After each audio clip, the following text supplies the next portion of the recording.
மின்மினி என்கிற ஒரு வெள்ளை முயலும் மற்றும் மௌனி என்கிற ஒரு பச்சை ஆமையும் நண்பர்களாக இருந்தனர். அவர்கள் ஒரு மாயவனத்தை பார்த்து ரசித்தனர். பிறகு இவர்கள் 2 பேரும் வண்டர்வுட் என்ற பெயர் இருக்கும் பலகைக்கு முன்னால் சென்றனர். முன்னால் ஒரு மாயவனம் ஜொலிக்கிறது. காலை நேரம், மரங்களுக்குள் சூரிய ஒளி விழுகிறது. முயலும் ஆமையும் மகிழ்ச்சியுடனும் ஆர்வத்துடனும் முன்னே சென்றார்கள்.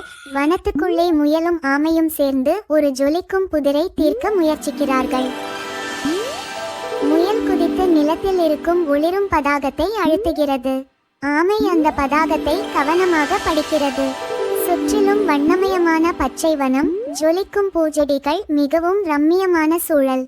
ஒரு அருவிக்கு அருகில் கீழே விழுந்த கிளையின் கீழ் அணில் ஒன்று சிக்கி உள்ளது. அதை பார்த்த முயல் அந்த கிளையை தூக்கி அணிலை காப்பாற்றியது. ஆமை அந்த அணிலை பார்த்து, பயப்படாதே, நாங்கள்